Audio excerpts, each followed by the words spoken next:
Erskine, you're fired. Why, Mr. Wood, what is wrong? You! It is your idea we come up to this forsaken hole over the weekend. If I die of pneumonia, it'll be your death to society. Mr. Wood, I tried to be a competent secretary, but I have absolutely no control over the elements. How did I know it was going to rain? See, the paper says fair and warmer. That's last week's paper. You're still fired. How much further do we go? Won't be long now, Mr. Wood. Well, it better not be.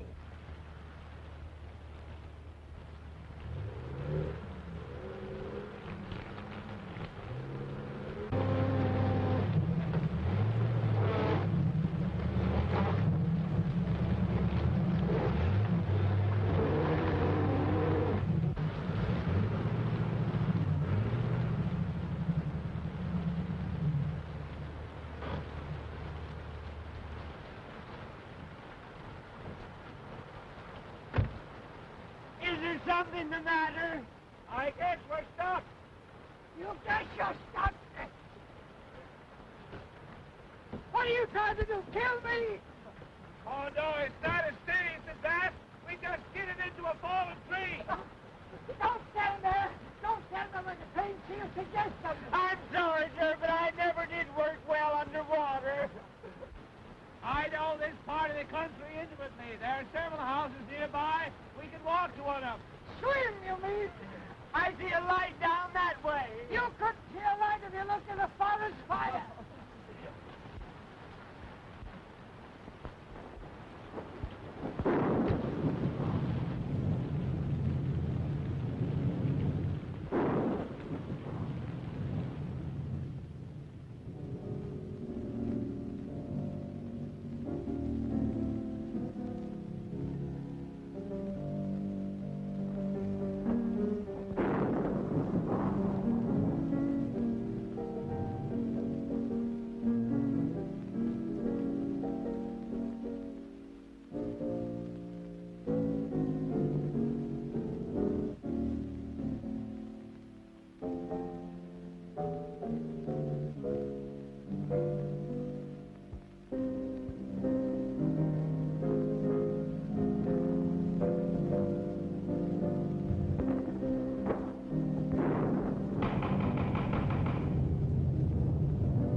Mr. Ames.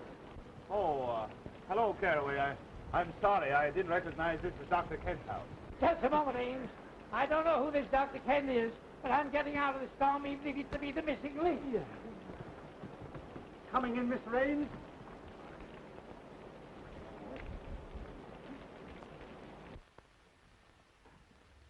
Ames! Well, this is a surprise. Good to see you. Yes, I suppose it is a surprise. We skidded off the road, hit a tree, and became mired in mud, and yours is the nearest house.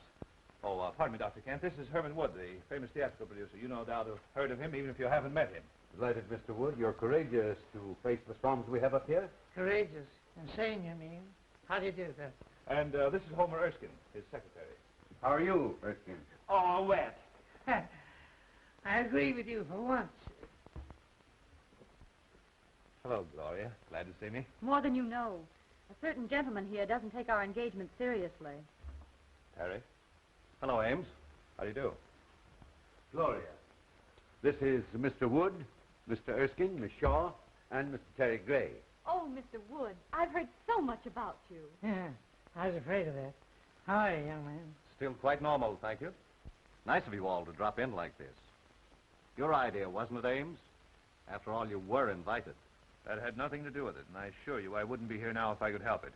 We were just driving to my place where Mr. Wood was going to hear me read my latest play. Another play, Prescott? My, you are prolific. Well, play or no play, I ought to be in New York, in bed. Well, I'm afraid you'll have to remain my guest for the night. My chauffeur tells me the roads are completely out. Oh, forgive me for keeping you in these wet things. I'll have Caraway show you to some rooms immediately. Then you'll join us for a cocktail before dinner for your staying, of course. Well, I like the cocktail part of the program. Oh, Caraway, take Mr. Ames and his friends upstairs immediately. Owing to the storm, they're going to stay for the evening. Yes, sir. This way, please.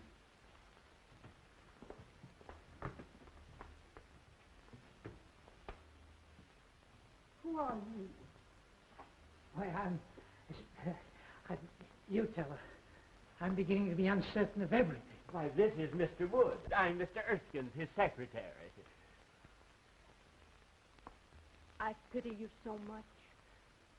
You're surrounded by tragedy and sorrow.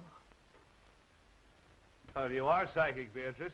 Mr. Wood is the greatest producer of tragedies and dramas in the country. You mean he was?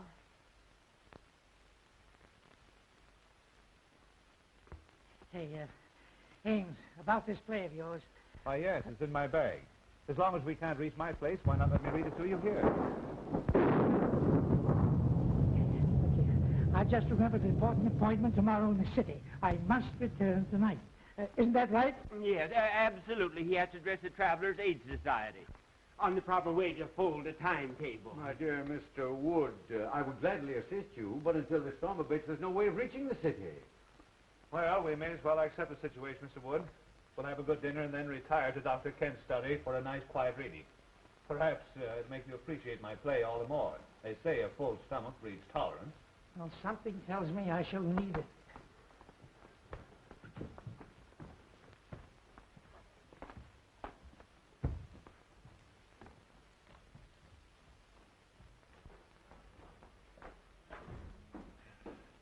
This is your room. You've used it before. This way, gentlemen, please. This is yours, sir. Right. And this is yours.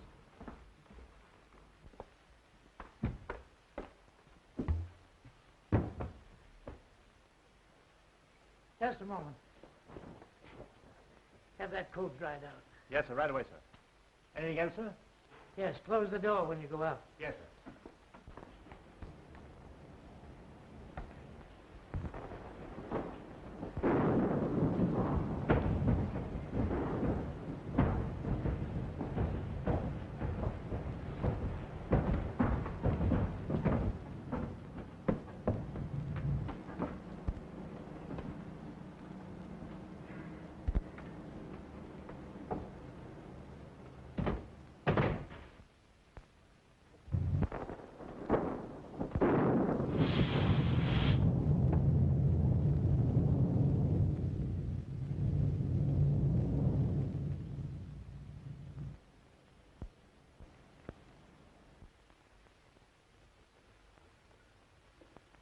Well, the ghost walks tonight or never. You don't sound very hopeful. To the contrary. Not only hopeful, but brave. I'm going to ask you to marry me and go to California, where the sun always shines and the oranges fall from the trees to your breakfast table. That's a beautiful picture on a stormy night like this. But with or without the oranges and sunshine, you know I won't marry you, Terry, because I love someone else. Terry! Pardon me?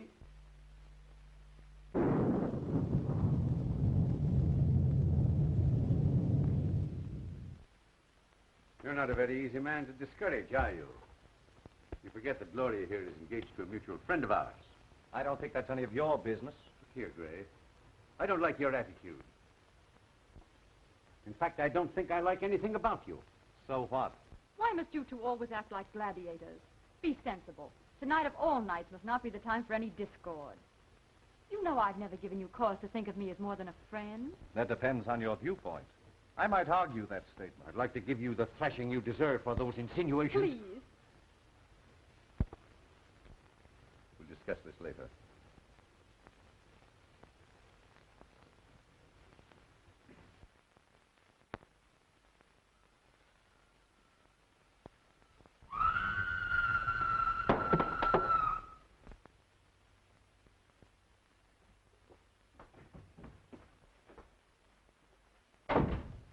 Erskine!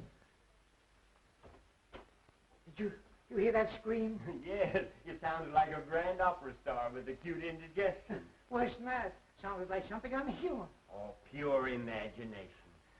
If I allowed a noise like that to scare me, your voice would have killed me long ago. Look here.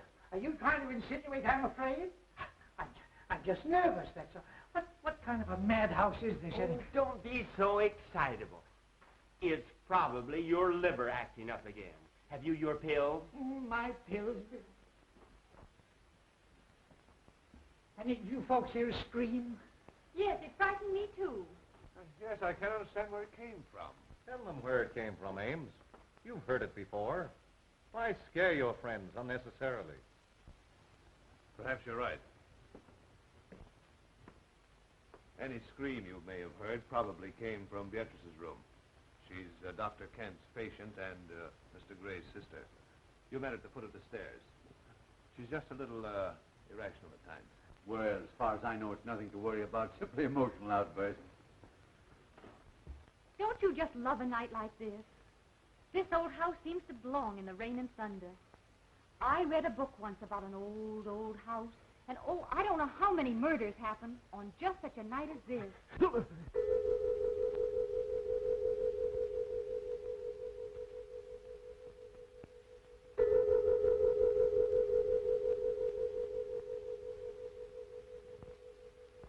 Was that the clock?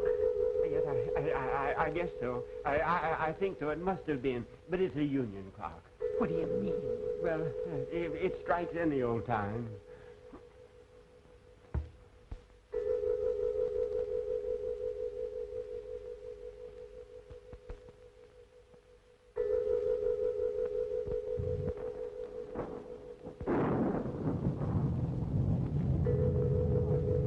What's the matter with Beatrice?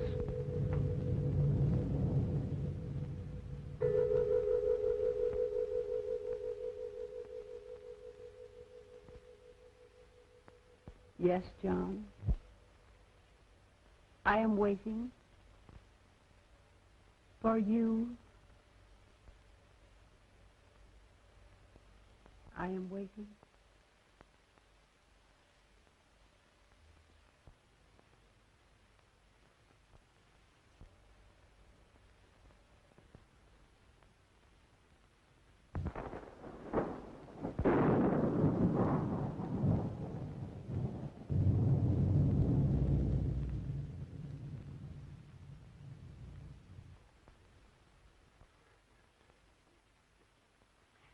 That woman gives me goose pimples. I've seen saner people than her in asylums. I'm sorry this had to happen. Beatrice's spells are unnerving to a stranger, but after one gets to know her... Know her. Say, if I never see her again, I'll be satisfied. Now, if you'll be so kind as to find some method for me to leave this house, see that I take it. Oh, Prescott, we couldn't let you do that with your friends. I think your friend is unduly alarmed, Ames. Oh, is that so? Well, who asked you? He has high blood pressure. He should calm himself. Oh. If Beatrice's actions are nothing to fear, she simply dwells in the unknown. As her attending physician, I can speak freely. The girl suffers from hallucinations and the shock of a tragedy that occurred in this house 3 years ago this night. Mr. Ames remembers that night very distinctly, no doubt. That's why he shuns my house. Dr. Kent, I see no reason for making my sister's grief public talk. I bet the doctor's going to tell us about some terrible operation. That ought to be cheerful. The unsolved murder of your sister's husband must be public talk in this house. Murder? I have taken notes on her actions since that night, and each year, at this hour, the flutter of that sound is heard, and she has acted as though the spirit of John, her dead husband, had returned to her. That's all there is to it. Erskine, we're leaving. Dinner is served, sir. No, we're not. Ghosts or no ghosts, we're eating. We're leaving. Don't disobey my orders. No, I'm not. You fired me an hour ago.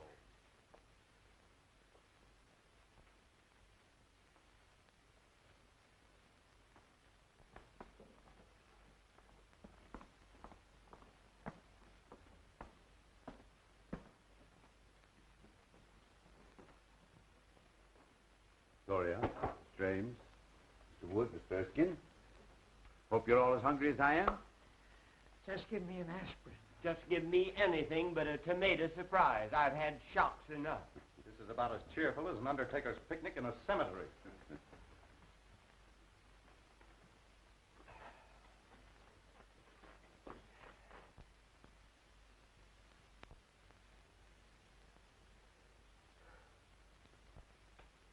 You're right on time, John.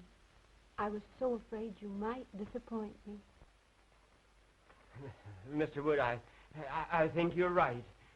We better leave, now that John's here. Yes, Erskine, I'm not a cowardly man by nature, but my nerves won't stand this any longer. That woman is dangerous. My friends, please. I regret these unusual disturbances, but I've experienced these same phenomena in my patient's presence before. There's nothing to fear from the dead. I believe in spirits, but only as spirits. Hear me? Beatrice, please, your brother wishes you to restrain yourself. My dear brother seems frightened, as well he should be, just like all the rest of you are. Please, Beatrice, there are guests here, friends of Mr. Ames. What do they mean to me? You, Terry Gray. You, Miss Gloria Shaw. And you, my delightful friend, know what that blood stain is. You were at this table the night poor John fell forward and stained the cloth with his own blood. The night he was murdered. By one of you. Why, that's a lie. Open that door. Claire, I'll call the police. Oh, this is outrageous. Open that door. Unloosen that portal. I'm sorry, Miss Beatrice's orders are that no one leave. Jarvis is only partly correct. I gave that order. What's the idea? The idea, my friend, is to protect my patient's health. Any interruption might cause the loss of her sanity. You want the responsibility for that on your shoulders? I think you're as crazy as she is. Don't aggravate him. They're all dangerous. Everyone will please sit down.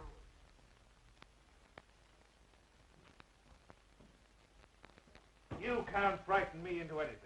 I don't know who killed your husband, but I believe your brother can tell you. I thought you'd try to insinuate something like that, and I'm glad you did. Now I can voice what I've suspicioned these past years.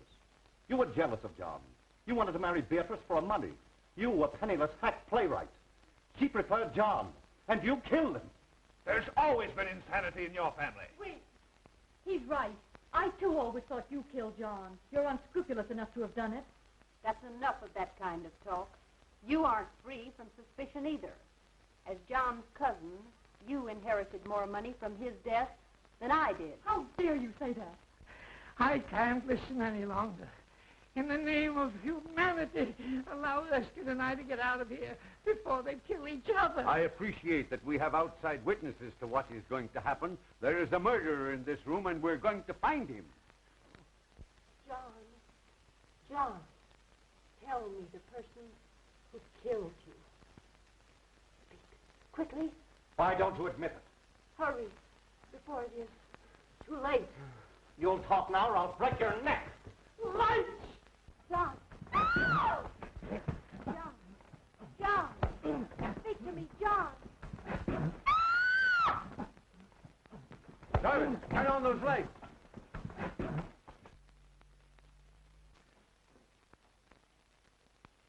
Well, where's Beatrice? Why, I don't know. Dr. Kent, I demand I be allowed to leave this room. And I'm with you. Remember my years of devotion to you. Divided we arrive, but united we leave. Of course, I'd give anything in the world if this hadn't happened. Jarvis, open that door. Oh, Mr. Wood, I'll see you later. You'll not see me later. Not for a month, not for 10 years. I'm getting out of here.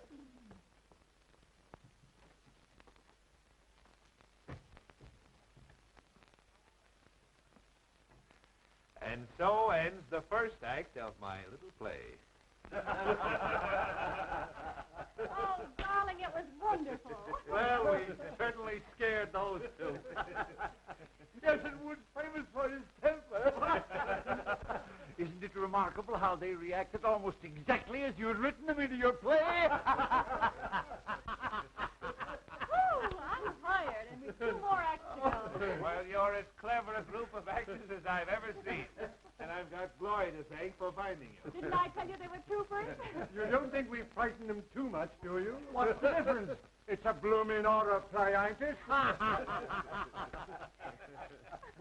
Oh, Jarvis, go get Beatrice. Good old Beatrice. She certainly played her part well. Yay, but I was afraid she wouldn't scram before the lights turned up.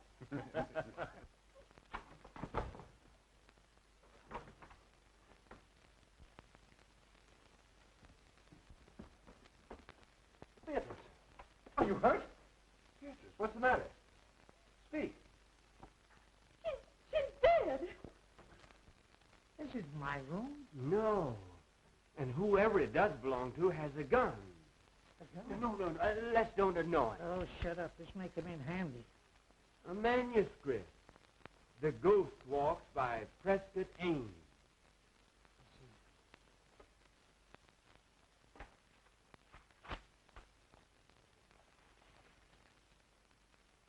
As the group seat themselves at the table, the vacant chair also moves out, as if an invisible person was preparing to sit down. All eyes are on the chair. As the vacant chair slides back to the table, Beatrice addresses its invisible occupant. Beatrice speaks.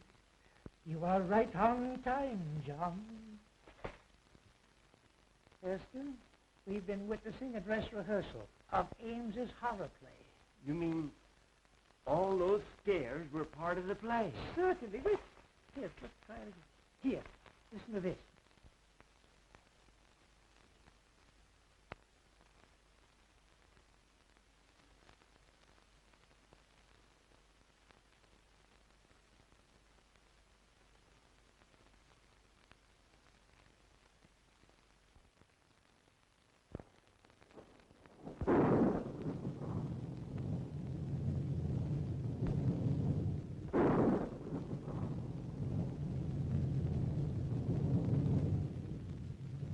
I'm afraid my play has been surpassed.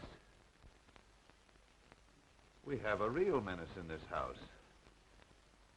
Well, there was no one in the house but us, and we were all in the dining room. I know I was. That's right, because I was struggling with you. I was sending you the light switch. And I was at the table, as you all know. I was playing ghost. I was all over the room. But I didn't do it, I tell you. I didn't do it. Of course you did. Now, don't lose your head. Don't any of us. A death-like face slowly appears in the dark, ghostly white and pallor. The face seems to float as it reaches the table. Beatrice, hysterically. John! Lights out. Everyone remains where standing with the exception of Beatrice, who disappears through a door in the kitchen. So they thought they'd impress me with their phony theatricals, eh? Me, who staged the burning of Rome while the gladiators were being gored to death in the animal pits. I wasn't scared a bit. Neither was I. No, what are you doing under the table? Well, I was looking for you. Ridiculous. I hate cowards. When we get back to town, remind me to fire you.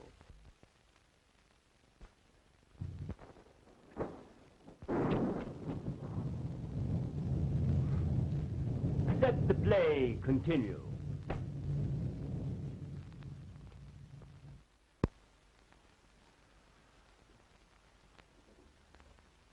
Now that the play is over, I'll have to tell Wood what's happened. Here he comes now. Ha! Still making merry, I see. Well, we thought we'd come down again. It's too quiet upstairs for us. Yes, we're used to shrieks, sirens, and suicides. Yeah. Why, what seems to be the trouble? Has Miss Beatrice been found? Yes, she has been found. Dead. Is that so? No, I mean, it can't be. It's impossible. What are you talking about? Mr. Wood, I'm trying to tell you that Beatrice is dead. Beatrice is dead. I don't believe it. Let's put this whole thing straight to you, Mr. Wood. We're all actors, hired by Ames here to present his play to you. Actor? Everything that's happened since you arrived was part of the play. Except poor Beatrice's death. Mr. Ames, Am I to understand that I've been witnessing part of the play you were to read to me? Yes, I thought it a good method of presenting it to you. You see, this is really my house, and the fallen tree on the road was all part of my scheme to fool you. The storm, of course, was an added break. Well, if these chills and thrills have been theatricals, where does the death of Beatrice fit in? Surely you don't destroy your characters. Somebody evidently does. We don't know any more about it than you do. The police should be notified. Now, wait a moment, everyone, please. I know that this is even more confusing to Mr. Wood than it is to us. He still believes we're putting on the play. So the only thing we can do is to show him Beatrice. By all means, do. Yes, death is no novelty to us. No. We stage it 8 times a week, including matinees. And benefits. Now, remember, no one is to touch the body until the police arrive. In there.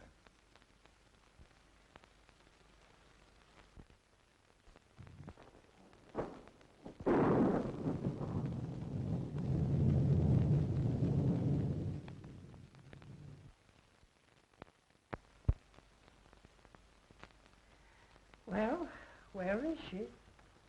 I don't know. What could have happened? Well, you ought to know. You're the author.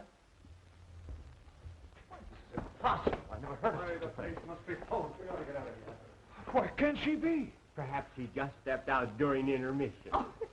Gentlemen, this is too serious for joking. She was on that divan 10 minutes ago, dead. You've got to believe it's for your own safety. Oh, and you think we're all in danger? We most certainly are. We've got to search this house and find Beatrice and the person who... I wonder who that could be. Well, we'll never find out until we answer. I will. We all will.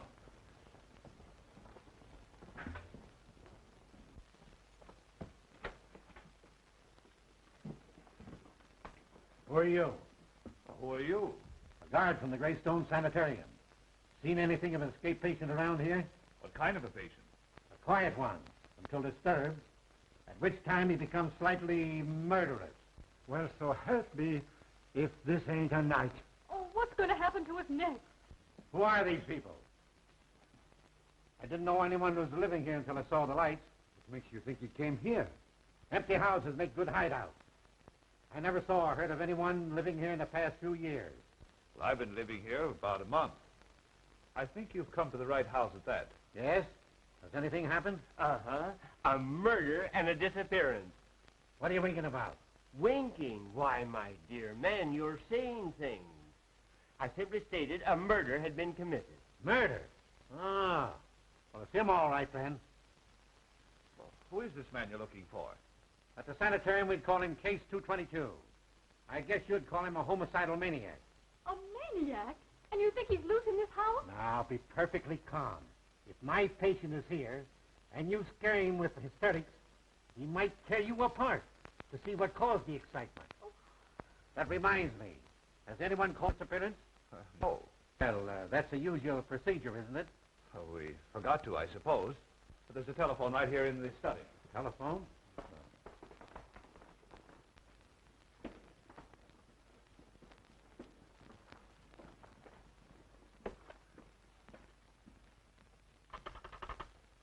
Hello?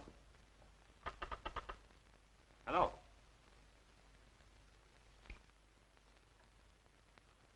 Cut. I suppose no one knows who did this. Why should we? You don't think it's fun to be isolated with a maniac? If the play calls for it, yes. Well, I don't know what the rest of you are going to do, but I'm driving into town for the police. Wait, it isn't safe outside. I'll walk with you to the garage. Thanks. I'll be right back. So those who want to go to bed are safe enough. Besides, it's easier to die in bed. Come on, Ken, let's turn in. It's as safe up there as here if we lock our bedroom doors.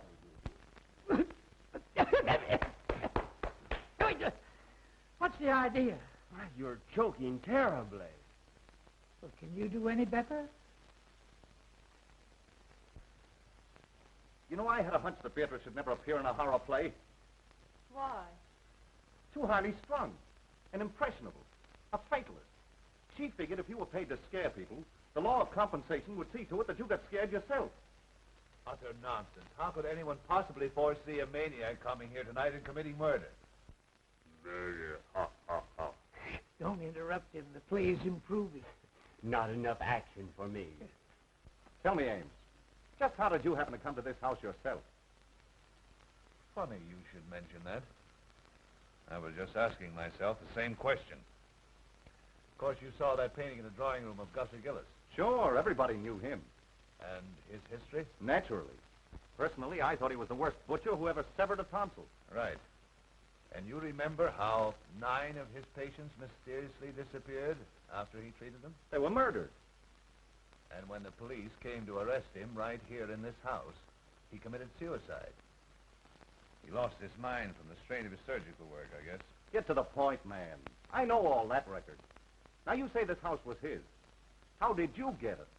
Why, that was easy. I simply advertised for an old, isolated country home. And the real estate agent for the Gillis estate answered and said he'd be glad to rent me this place. It's been vacant ever since the doctor's death. People were afraid to live in it because of the crimes that were committed here. It's supposed to be haunted. And the local people swear they've seen the lights go on and off in this house even while it stood unoccupied. Well, the rest of the story is short. I wanted to write a play in the same atmosphere he had lived his ghoulish life, so here I am. I'll bet he'll come back to haunt you for this. Jarvis get away all right? Yes. There's no one around the ground, so I think I'll search upstairs. I'll go up, too. I'm going to bed. And I'm resigning from your cast. You playwrights are all screwy. I take it that this ends the second act.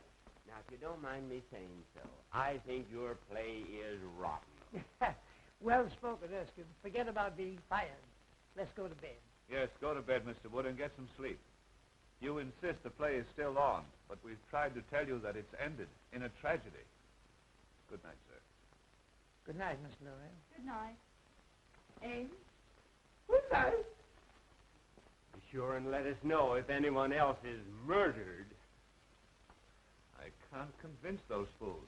They insist we're still playing for their benefit. Oh, I wish we were out of this dreadful house. First it was Terry pestering me, and now this awful tragedy of tonight. Don't worry, dear. You look all worn out. You get some sleep, and I'll see that nothing disturbs you. Oh, I'm too frightened to sleep. Tell me the truth. Who do you think could have killed Beatrice, and where do you think she could be? Well, personally, I believe it was just a burglar who's long since disappeared. Then why would he steal the body? Oh, to cover up the crime, I suppose. Now, you go to bed, dear.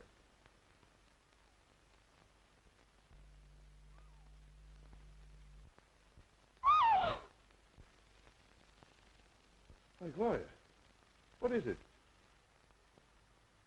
Oh, you poor kid, your nerves have completely gone.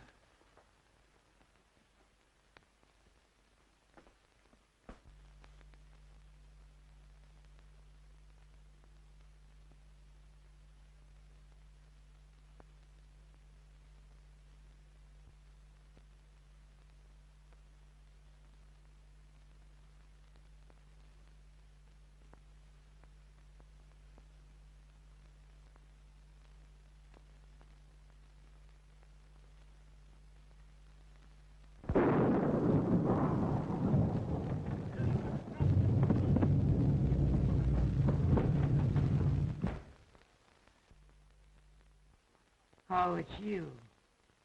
I ought to pull the trigger, Pat. Well, come on, snap out of it. What is it? Mr. Wood, maybe we're wrong. Maybe this isn't the play we're witnessing after all. Oh, rubbish. You saw the manuscript, didn't you? Yes, but I didn't see anything in it about the top of my bed coming down and smothering me, just like a steak under onions. Oh, nonsense. You've had too many cocktails. Besides, I wouldn't be lucky enough to celebrate your demise by violence. That's a fine way for you to talk to me who has been everything to you but a mother. Now, Mr. Wood, listen to reason. I may be all wrong. I'm a nervous man by nature. But if this play is still going on, it's the closest thing to reality I ever saw behind the footlights. Oh, you're a sissy. I tell you, this fellow Ames is clever. He has reality in this play, and that's what the public wants. Now, let me alone. And if you want to stay in the theatrical business, stop letting it scare you. Oh, I was kidding all the time. That bed bracket was only a dream I had. And you were in it, too. I was not. I was reading. Yes, I saw that. You were reading a book on psychics.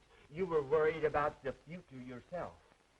Say, go home and go to bed, will you, please? And if you want to think of the future, remember I'm firing you. Mr. Wood, I have a premonition that we must stick together tonight. You need protection. You mean you do? You're trying to muscle into my bed because you're frightened. Go home.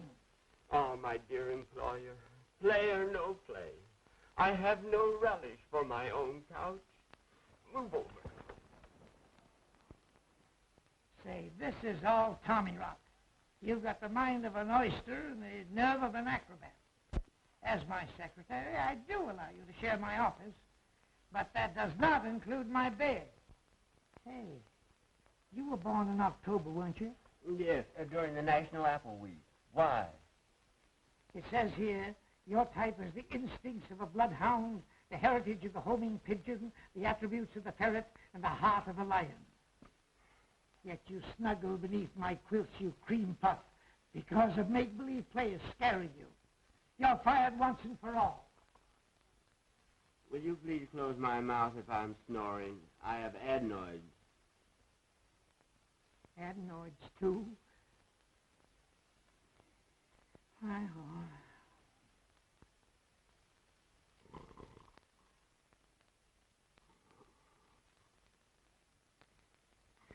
homing pigeon, ferret, lion. I'm sleeping in a zoo.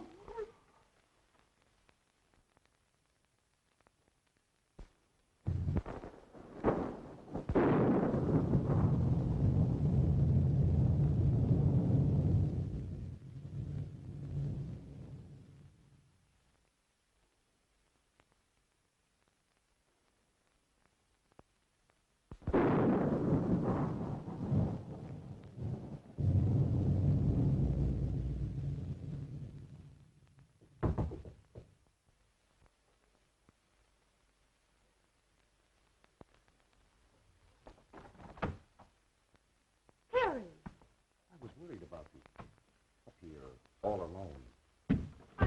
I'm all right. Listen, Gloria. You know I love you. Why do you always give me the cold shoulder? I'm just not interested, Terry. Why did you come here? It makes it very embarrassing. Oh, I know. You're afraid your playwright's sweetheart would be jealous if he knew I was here. Well, I wish he could see you now. I just came in to say goodbye. I'm walking out on this play, but I've got a curtain speech to make. And this is it. Stop, Terry!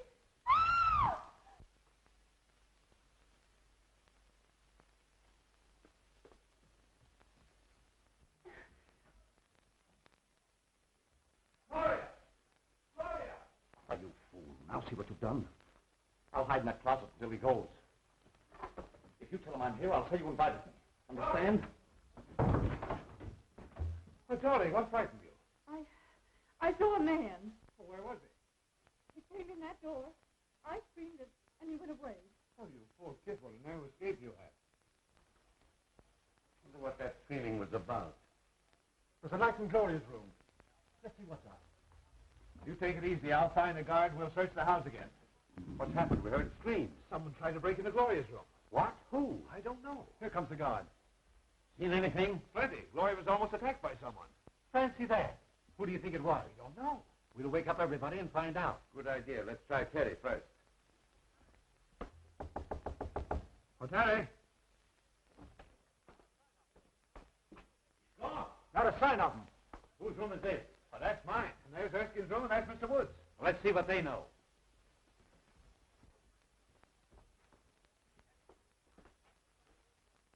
Empty. Darn the luck. I wonder if that maniac could have tried Woods' room before my mind snaps too. Eh? Oh.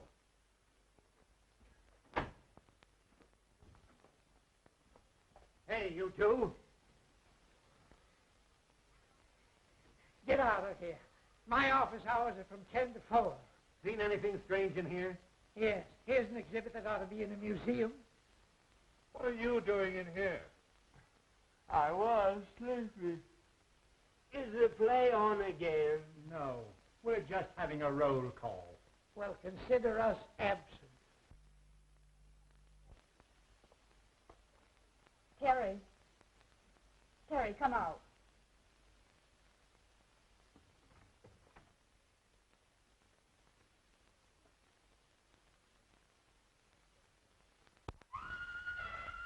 Gloria. What, again? Oh, let's don't miss this. I might as well be a fireman.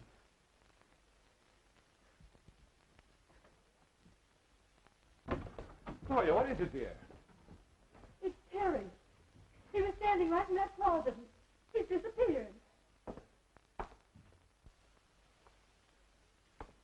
Well, what was Terry doing in your closet? He was hiding. From whom? Why, Oh, pardon me. Oh, no, please let me explain. It isn't necessary. I think I understand.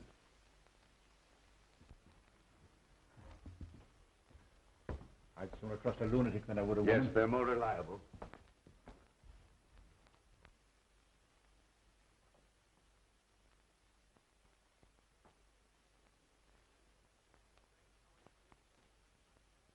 Strange how anyone could disappear from behind a nightgown. You could from behind my cousin's. She weighs 250. Are you winking at me again? Say, let's go down and get a drink. This isn't a horror play, it's a bedroom farce.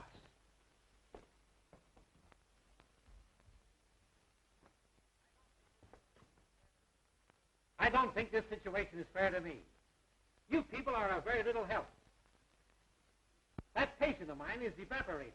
He thinks all I've got to do is to look for him. Besides, I promised to be a fourth of bridge tonight with some friends of mine. Speaking of wasting time, Jarvis should have been back from town with the police long ago. Oh, Caraway. Will you and Kent go back upstairs, please? Just to be near Gloria. I couldn't stand seeing her myself just now, but I don't want to expose her to unnecessary danger. I understand. We'll be glad to help. I'd just as soon go up again anyway. I'm dead. Please don't use that word. I don't like that fella Caraway. Oh, forget it. He's just a seedy butler. Well, I feel duty-bound to see this night through. I live here and all that, but I'm beginning to reach a breaking point. The situation is getting out of hand. It seems to me you're about as useless a guard as I've ever seen. Well, I've worked in 2 penitentiaries and 3 asylums and never had any complaints. Best actor in the bunch. Well, boys, I'm going to retire from now for the second time tonight. Abe, go on with your rehearsal, but don't disturb me for the finale. And again I say, good night. Please continue. I never walk out on anything that doesn't cost me something. What does he mean? Oh, these fools think we're putting on a play for their benefit. I'm hungry. I could destroy a few vitamins myself. Well, you'll find some food in the kitchen. I'll be waiting for you here.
Hello? What are you doing down here? Why, I just came down to get some cigarettes. Well, you shouldn't have left Gloria upstairs alone. Well, I'm not her guardian. If you're so anxious about her, why don't you go upstairs and play watchman yourself? That's just what we're both going to do. Well, the scene shifts. So do I.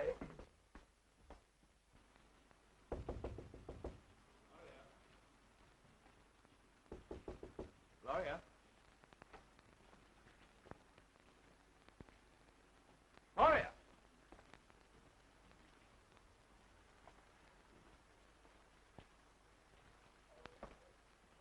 I smell chloroform. This is all your fault. I told you not to leave her alone. We'll arouse everyone. Oh, Kent! Well, Mr. Wood. He's probably in his room. I shouldn't cue you, but here comes Kent now. Oh, Kent! Yeah? Gloria's disappeared. Huh? Say, have you been out in the rain? No, why? Well, whoever stole Gloria took her out of the window into the rain. Funny that you should be out of your room and then appear all wet. I don't like your insinuations, Mr. Ames. If you must know, I couldn't sleep. I was going to take a bath in the tub and turned on the shower by mistake. That's what I would call a watertight alibi. Maybe Mr. Wood knows something.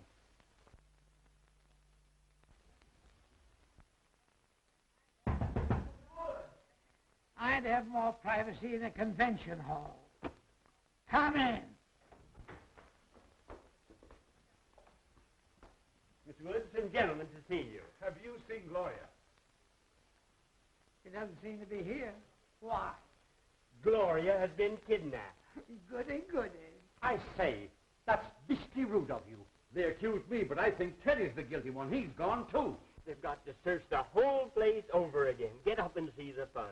It's better than looking for a good candidate before an election. Not me. I'm staying right here. Now, if they don't stop this fool play and get out of here, I'll rid the world of the entire cast. All right, stay here. I hope you're the next victim.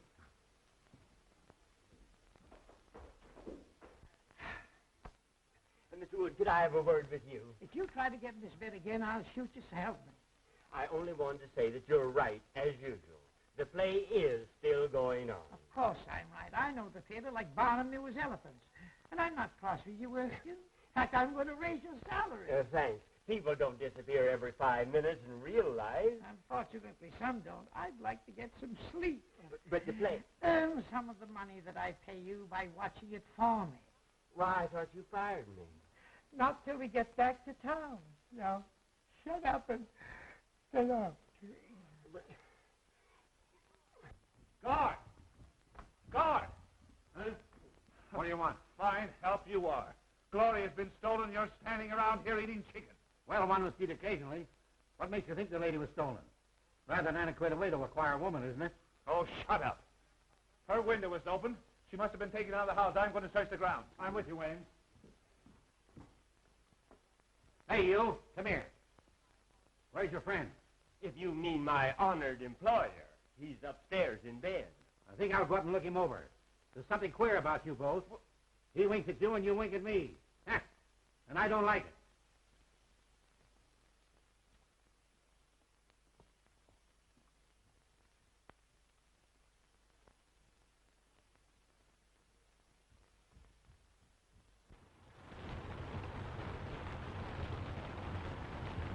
We'll make a careful search of the ground. You go that way, and I'll go this. We'll search the house, and I'll meet you front. Right.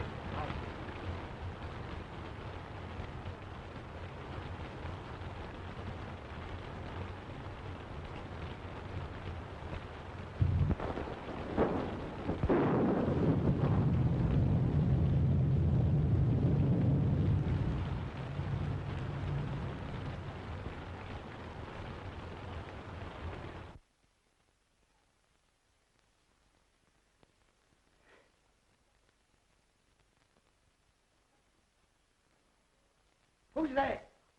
Only me. Oh, my old friend from the insane asylum. Come on in, sit down. Make yourself at home.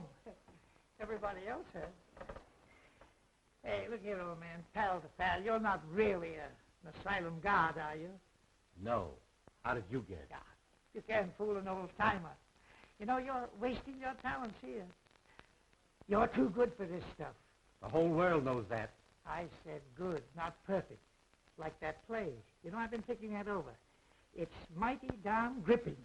I think it's pathetically bad. I'll have no part in it. Are you under contract to Ames? Me? I should say not. But I'm ready for the presentation now that will astound the world. I believe you are. I'll bet you'd be a sensation and a good part. And I'm going to give it to you. Herman Wood, the man who has given more stars to Broadway than Edison has electric lights, will star you personally in an extravaganza. Splendid, splendid. Oh, are you busy Thursday? Let me see. No, I have nothing planned. Good. Come to my office next Thursday and we'll sign a contract.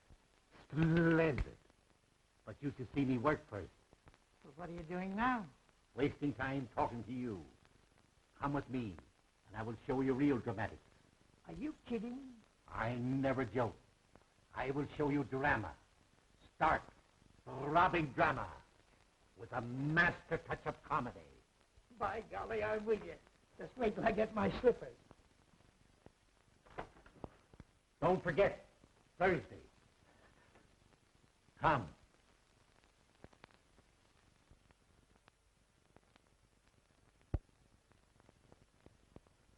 I'd feel a lot safer if I had my gun. Where is it? Home. That's okay with me. Let's go over to your house and hang around. It'll soon be daylight. Thank heaven. Ames. Anything new?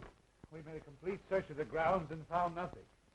Well, how much longer is this going on? I'm getting tired of sitting around here and waiting for something that doesn't happen.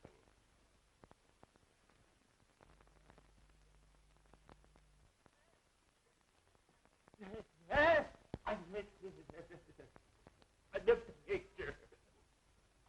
It's alive. It winked.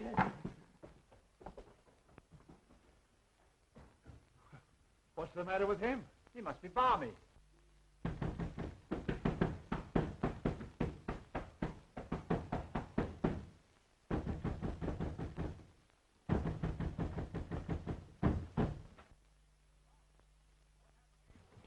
Charles, what happened to you? Remember when I left the house to get the car and the cops?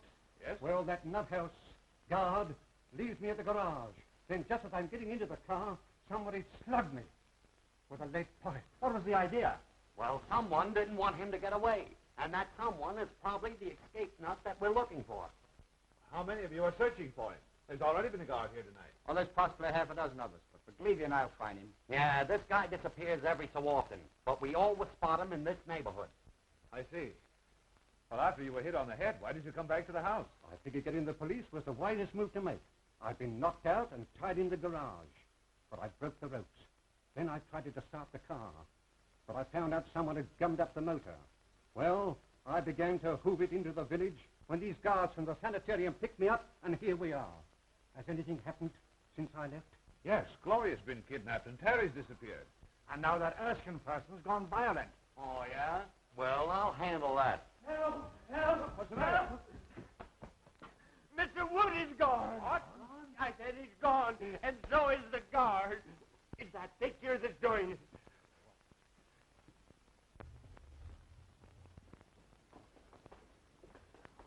Oh, what's the matter with it? Its eyes moved. It glared at me. Why, it's as solid as the wall. You're daffy. Those eyes never stared out of nothing but a paint pot. I say someone looked out of that painting. Okay, brother, we'll soon find out who's nuts around here.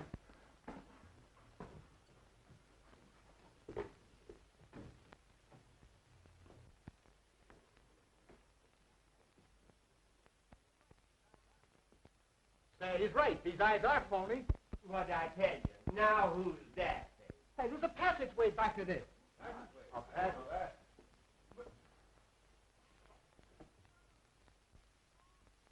Look! It's moving!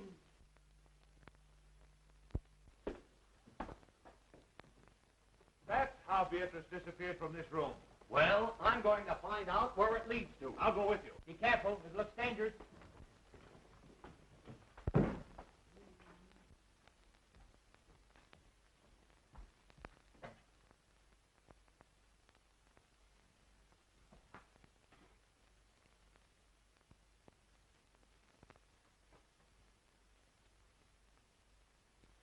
My friends, since your entrance into this house, I've worked toward bringing you into this laboratory.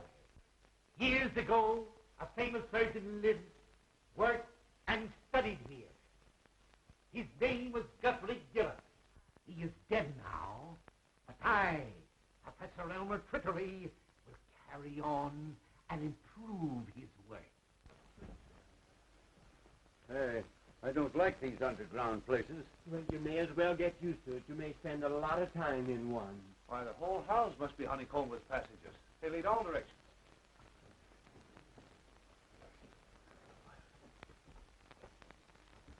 I am the greatest genius you have ever seen. I have mastered my work. Work that has produced power almost divine.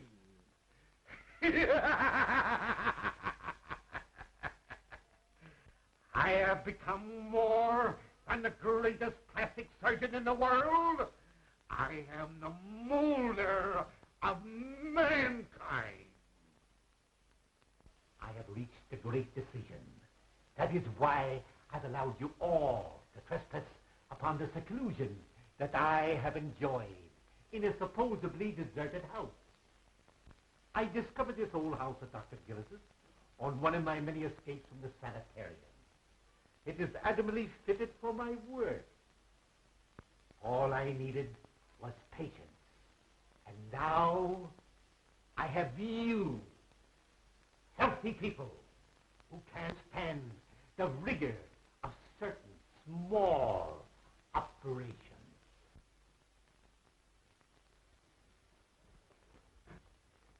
So wait. This looks like a door.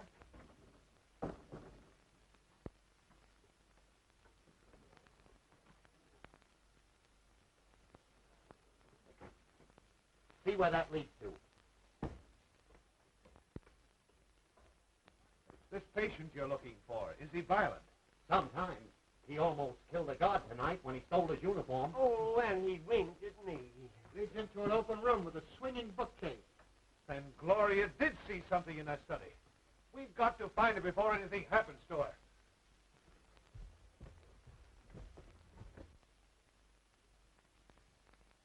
It seems to me this is the fluid I used to paralyze the mice with yesterday. I think I meant to use it on your friend Beatrice. But somehow I became somewhat confused. So now the poor girl is dead.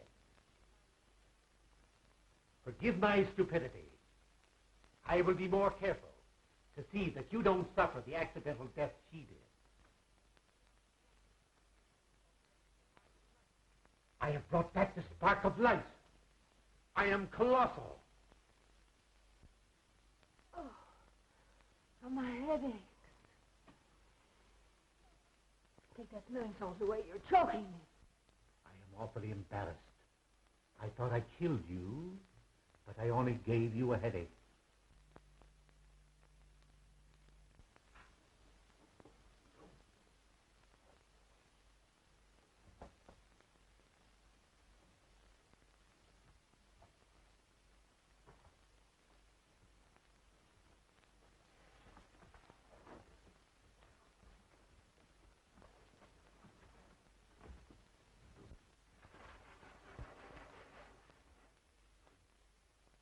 I ask your indulgence in looking at this chart.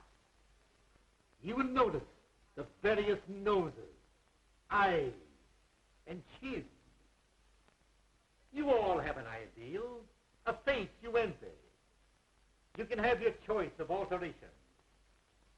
You understand, my operations run in series. You may look as you wish now. Ultimately, I will slowly change you to fit my model.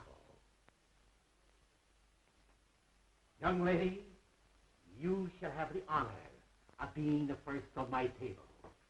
I shall require very little from any of you. Just enough to begin my work. A feature from you, a bone from him, and a cartilage from that one. It's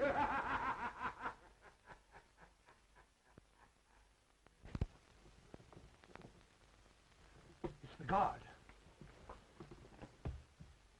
It's Professor Twiddly, the guy we're looking for. Then he's the nut. Well, he's dangerous. Let's get him. Wait a minute. Better not get him excited. I know how to handle him. Hello, Professor.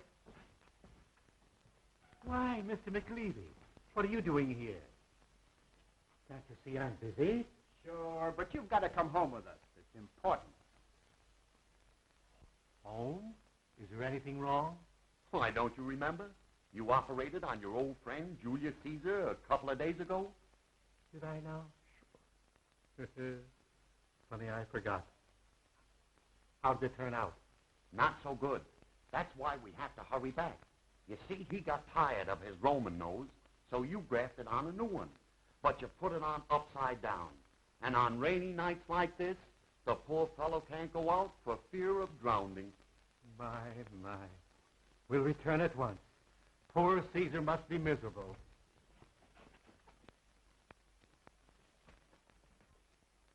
Oh, Prescott, take me out of here. I never want to see another horror play. Well, don't worry. I'll never write another one. Yes, you will.